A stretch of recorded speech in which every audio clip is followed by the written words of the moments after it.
Bom dia! Hoje é dia 30 de março e vamos lá para mais uma aula nossa. Como a gente tinha conversado a semana passada, eu fiquei pensando, nossa, que assunto que eu vou abordar hoje? E diante de tantas confusões e tantos cenários caóticos, eu resolvi trazer para vocês um assunto mais leve, mais tranquilo. Espero que vocês gostem. Pois bem, hoje a gente vai conversar um pouquinho, a gente vai brincar um pouco, porque a vida também precisa ser um pouco mais leve, né? E aí eu fiquei pensando e eu trouxe para vocês um convite para a gente escutar uma história. Que história? História infantil. Vamos lá?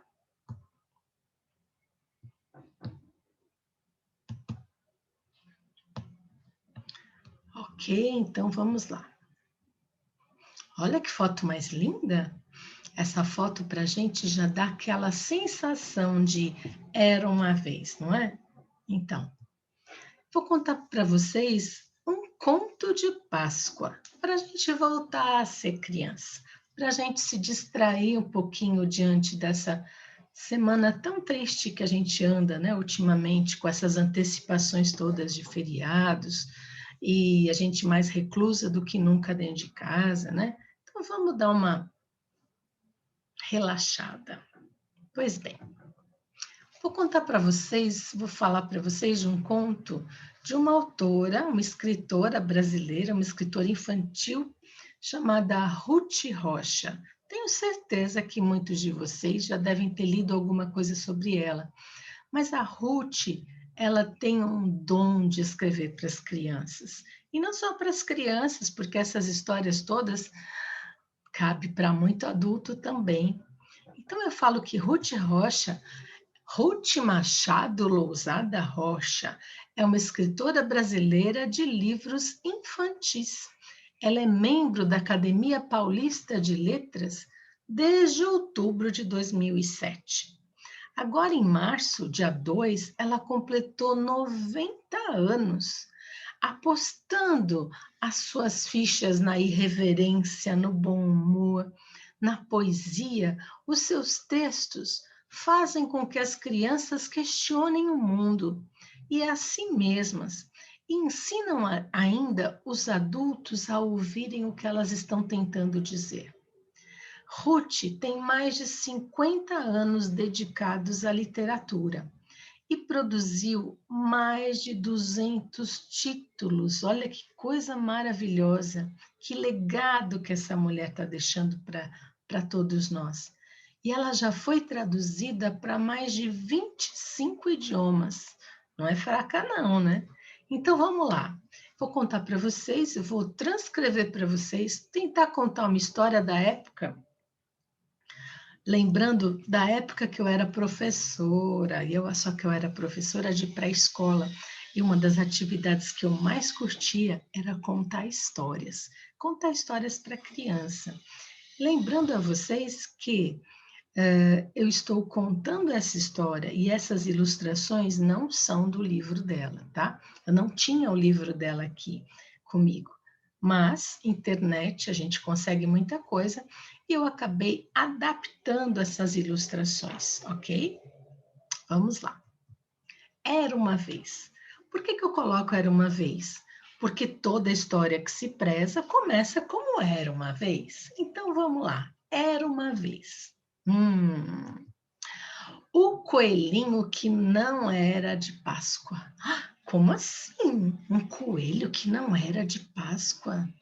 Esse é o título do livro. E aí começa a nossa história. Vivinho era um coelhinho branco, redondo, fofinho.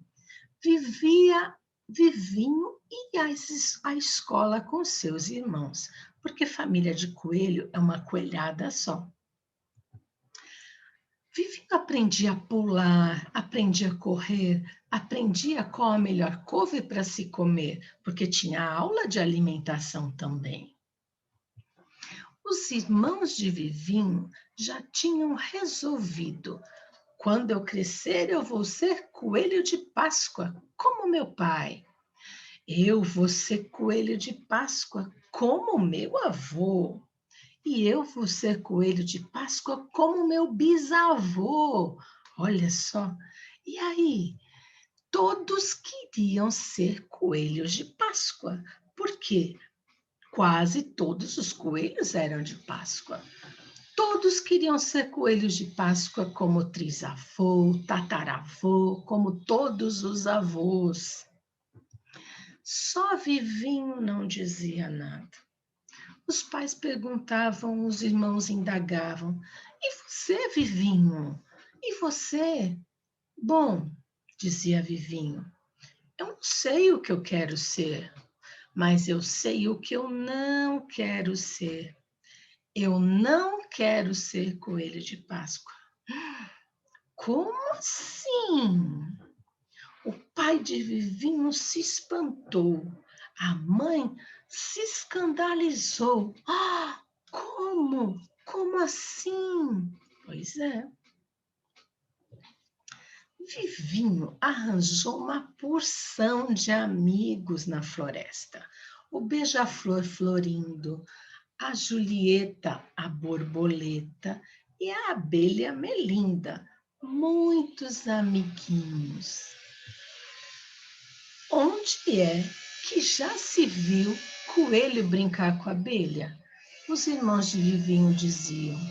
Os pais de Vivinho se aborreciam. Um coelho tem que ter uma profissão.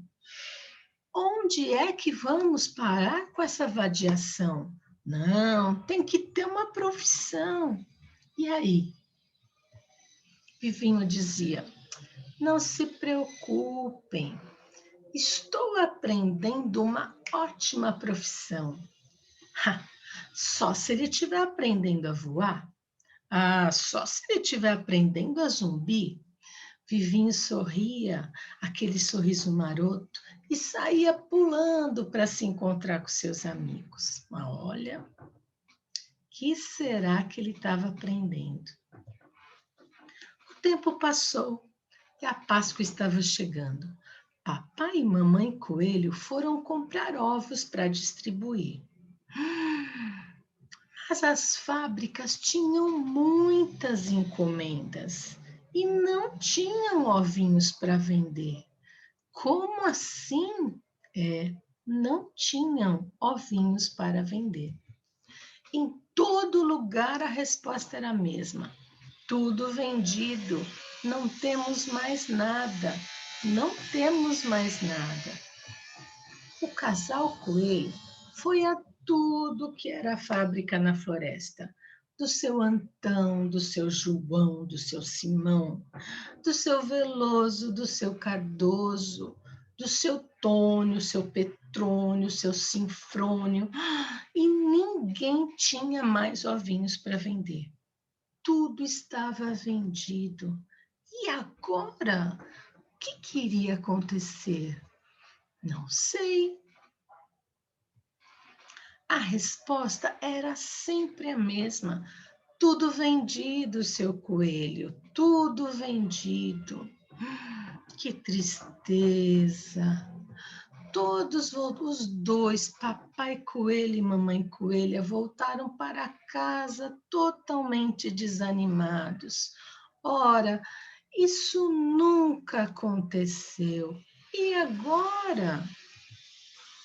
Não podemos desapontar as crianças, mas nós já fomos a todas as fábricas. Não tem jeito, não. Será que não vai ter jeito? O que vocês acham? Coitado dos coelhos.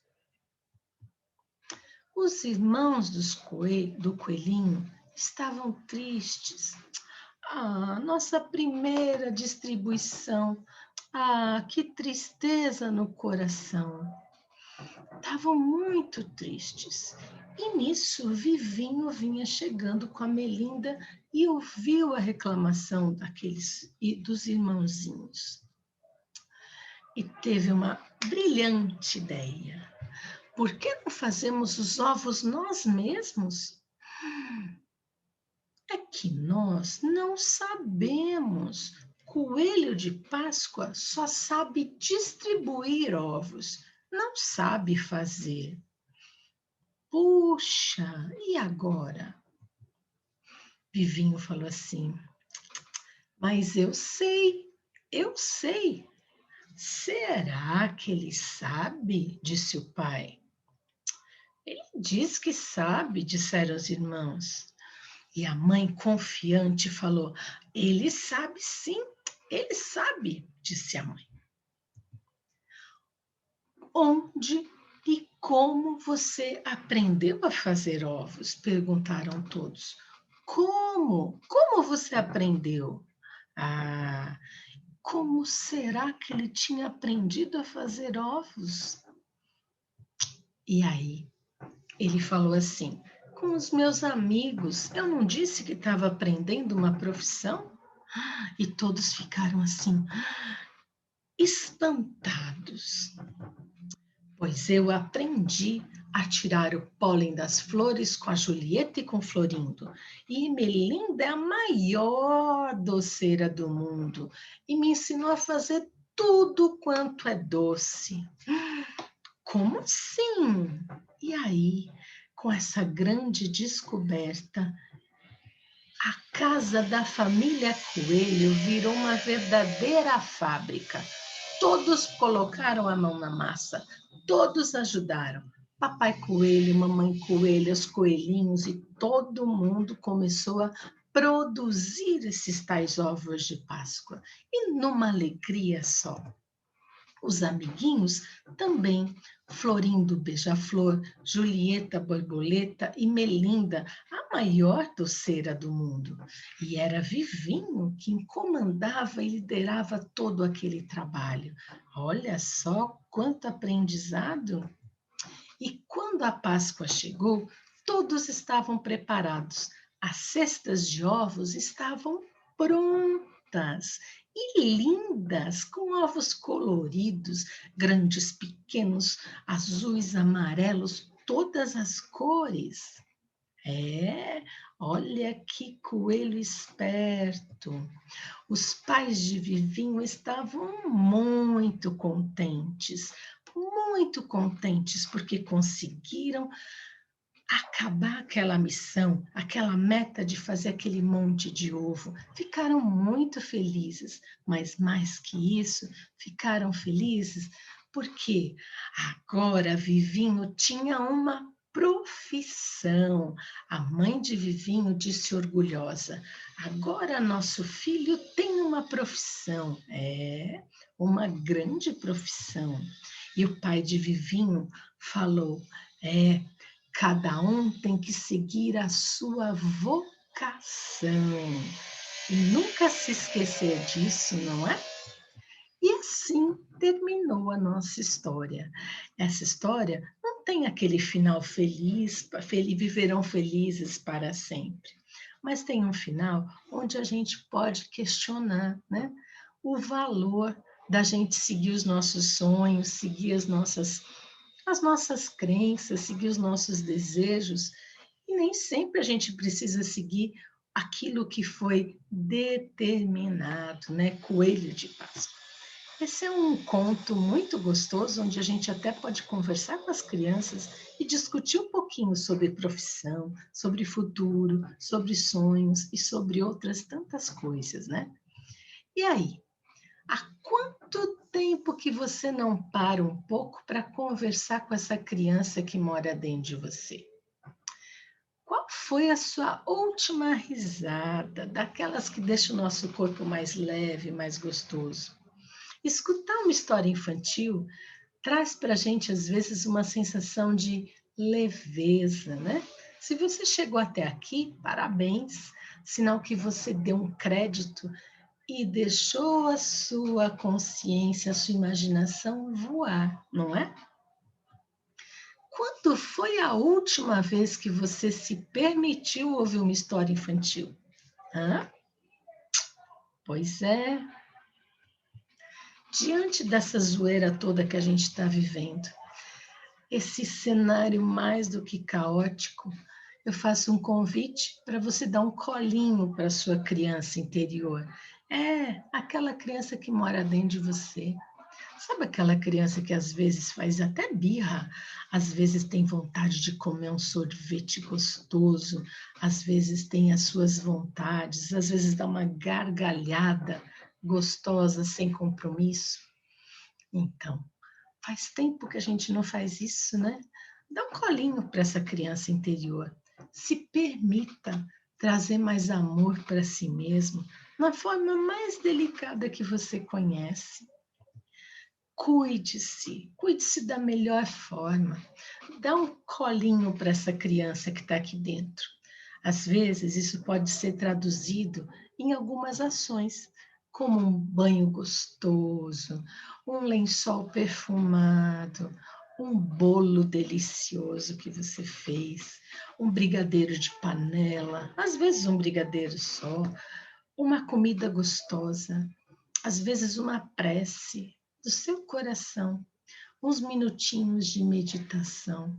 Gente, quanta coisa a gente pode fazer pela gente, né? Eu convidei a vocês a cuidar dessa criança. Eu trouxe para vocês de presente uma história de Páscoa. Vocês podem fazer o presente que for para vocês mesmos. E aí, eu diria para você, cuide-se. Você é uma pessoa muito especial. Nunca se esqueça disso. E quando a gente fala disso, eu volto aqui e falo. Eu espero que vocês tenham tido embalado na história, né? Embalado numa história infantil. Se quiser compartilhar com o neto, pode compartilhar. Eu não vim aqui trazer o significado da Páscoa propriamente dito, mas eu vim trazer a importância que você tem, a importância da sua vida. Cuide-se, você é uma pessoa muito especial, tenho certeza disso, ok? Fiquem bem, uma feliz Páscoa, uma semana tranquila, uma semana onde a gente consiga um equilíbrio maior, né? Se conectar com o sagrado e agradecer a vida, que esse é o nosso bem mais precioso, tá bom? Um beijo, queridos. Até mais.